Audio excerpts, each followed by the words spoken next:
Okay, why eat meat? Meat just leads to inflammation, high cases of prostate cancer, heart disease, especially primarily they like to point it to red meat, but all meat really causes this problem. We're dealing with the pharmaceutical medical industry here, and what do these physicians take? They take the Hippocratic oath to do no harm. But isn't it a little bit hypocritical because I guess they didn't read any of the other quotes that he says, because I actually pulled up a couple of them. Okay, Hippocrates said all disease starts in the gut. The greatest medicine of all is teaching people how to not need it. Well, then we wouldn't need the pharmaceutical companies. Well, can't have that one. If you are not your own doctor, you are a fool. Okay. The physician treats, but nature heals. Foolish the doctor who despises the knowledge acquired by the ancients. Definitely don't do that. We use the information from the 1930s Rockefeller Foundation that took over the medical industry in the 1930s. Just as food causes chronic disease, it can be the most powerful cure. Talk about fruits, vegetables as an alternative. To eat when you are sick is to feed your sickness. Sometimes the best thing, which he also says, is to not do anything. You don't need to eat. You don't need to drink. What do animals do whenever they get sick? They stop that. You give your body time to rest. Your body wants to heal. It will heal. But we're always clogging it up with food and drink. And it has no time. It has an order of operations it has to get to where it heals the body. But if there's food, then it has to clean out the food, right? Process the food.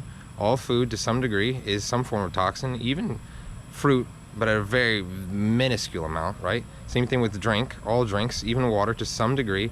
It's just slowing the process or halting the process of the healing. So if you are to just go without, then your body has a chance to heal. And lastly, illnesses do not come upon out of the blue. They are developed from small daily sins against nature. When enough sins have accumulated, illnesses will suddenly disappear. Suddenly, right? Taking care of your body, of what goes into it. We are what we eat. Everyone knows you are what you eat. They make that sexual joke all the time, but it doesn't extend to what we consume. If you're consuming carrion, dead flesh, right? It may have been dead for even 3 days, but more of the time when you're buying it from the store, it's a lot longer than that. It's completely dead, right? They've measured the frequency of human beings. The average healthy human being is around, like, I think it's 60 to 75 hertz or so, right? And upwards of that. And whenever, I think it's around 75. Whenever someone's sick, they've measured they're around 60 or 50 hertz, right? And whenever someone's dead, they're 15. It's about 15 hertz. There's still some frequency coming from their body, right?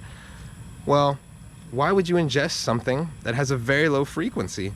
If it has a frequency of 15 and below, put that into your body, well, obviously you're at a higher number. So what's it going to do? It's going to bring that number lower.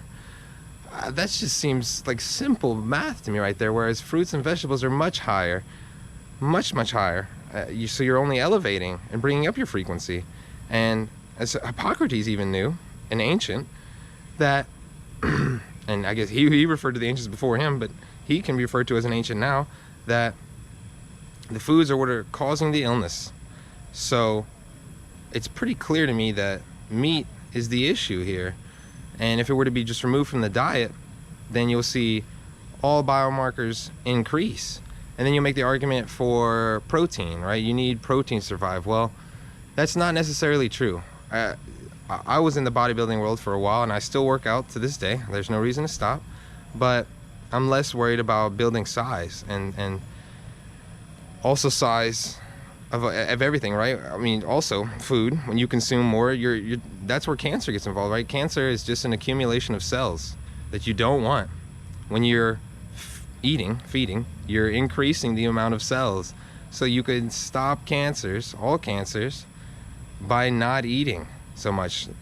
You know, clean up your diet, fruits, vegetables, remove the meat, but also just less eating. You don't need to eat 3 meals a day. Who said you need to eat 3 meals a day? 4 meals a day? I think it's even gone up these days. You only need to eat, if you even need, eat it 1 meal a day, right? Give your body ample time to digest it. Ideally, the best time is around 2 p.m. In the afternoon to eat your meal. Children naturally do this. As we've become adults, we've strayed away from this because we follow these propagandized 3 meals a day and whatnot. But I mean, adulting, that's another term. I hate adulting. Adulting is only associated with the worst things in life. I'd much rather associate with a child. I guess that could be warped. I'd rather be childlike, because childlike behavior, that's associated with imagination, creativity, and optimism. You're not worrying about all these adulting things, these taxes, job 9 to 5 where you work till retirement, which we won't even have anymore anyway. We're just paying that to not get it for people my generation. It's a complete waste of time. But before I tangented off, was about putting on size, right, and to work out for the protein. Well, you don't need that much protein. I consume anywhere from 5 to 20 grams of protein a day. It's whenever you believe that you need protein, that's when you truly do. But if you do not believe that you need a system in place, then you don't need it. It's as simple as that. Your belief creates the reality. And I no longer believe that I need protein. The 250 grams I was getting a day for like 7 or 8 years to live and to put on muscle. I'm not worried about that, and therefore it's not a problem. I'm still able to have plenty of muscle mass, and I'm perfectly happy with that.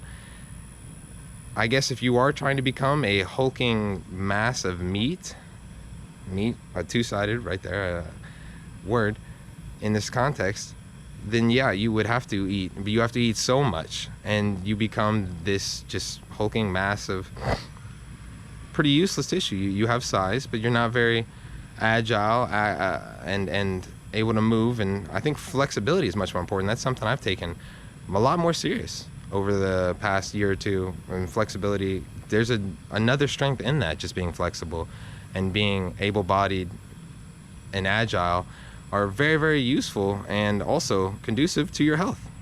Also, there's adrenochrome in blood. This is one of the worst parts of meat. I mean, obviously there's many different problems with meat, but the blood in it, like fishermen know, you have to bleed the fish immediately to get the blood out, because the blood ruins the meat. Blood is where the adrenochrome is. We love to talk about, these elites and movie stars that are sucking the adrenochrome out of children and stuff. Sure, but there's adrenochrome in all blood. It all adrenalizes, right, into adrenochrome, the same that you get from just the beef and chicken that you're getting from the stores, right? So everyone's just a bunch of adrenochrome addicts. That's vampires, vampiric. Real test would be to put a lot of onions and garlic in your diet. If you can eat some onions, they're only really, really strong whenever you have so many toxins in your body. That's whenever onions and garlic are extremely strong. They're not supposed to be that strong and bitter to the taste, but they are whenever your body is completely toxified with a bunch of adrenochrome. But to sum it all up, everyone knows we are what we eat. And if you are eating dead flesh, then that is the sort of makeup that you will make of your body, of low frequency, very, very low frequency, dead carrion. And that is what makes up your body. I mean, when you look to monks, Tibet and stuff, they are very high frequency and they are light. What does meat do? It's very heavy, brings you down, makes you very low frequency, makes you more dense. And that's not a very good key to enlightenment right there. If you're trying to enlighten yourself, it's in the word lighten. Enlighten yourself. You are lifting the load, right? So yes, you want to free yourself of meat. There was a purpose for meat. Don't get me wrong. Like, we went through different ages at a time. There was an age whenever there was ice that covered, and there wasn't much access to vegetables and fruits, and you had to consume animals. At least at that time, they had connection to the animals that they were killing. I mean, you had to kill it yourself. We are completely disconnected from that as well. But now we're at an age where we don't have to live that way. So there's no need to. We're coming back full circle to the Garden of Eden style, where you can live off of fruits and vegetables. Humans are built, our teeth are made to be fruitivorian. We are meant to be frutivores and vegetarians. Jesus Christ himself, he never ate any meat. He passed out fish. He never consumed fish. He didn't eat any meat. There's no reason to be a meathead and consume a bunch of meat, because it's only going to lead to inflammation. And inflammation is the root of all problems in the body. And your body is your temple. It talks about that in the Bible as well. If you need to get your temple in order first, and that way you can help others. And that way you can really glorify both God but yourself, because you're one and the same. They are one and the same. So you're glorifying God, you're glorifying yourself, you're empowering yourself by taking control of your health. And that's